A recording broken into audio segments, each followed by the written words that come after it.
Tout simplement, c'est la mise en commun de nouveaux moyens, c'est surtout la création d'une appellation qui s'appelle Côte de Bordeaux et qui s'accole des prénoms que sont Blaye, Cadillac, Castillon et Franc, qui ont permis effectivement de capitaliser sur ce nom Bordeaux, notamment à l'export.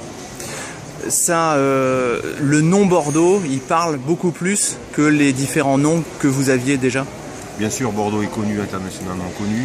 Blaye, Castillon, Cadillac et Franc le sont beaucoup moins, surtout à l'export. Donc il était important que dans notre nom d'appellation, on ait tous ce dénominateur commun qu'est Bordeaux.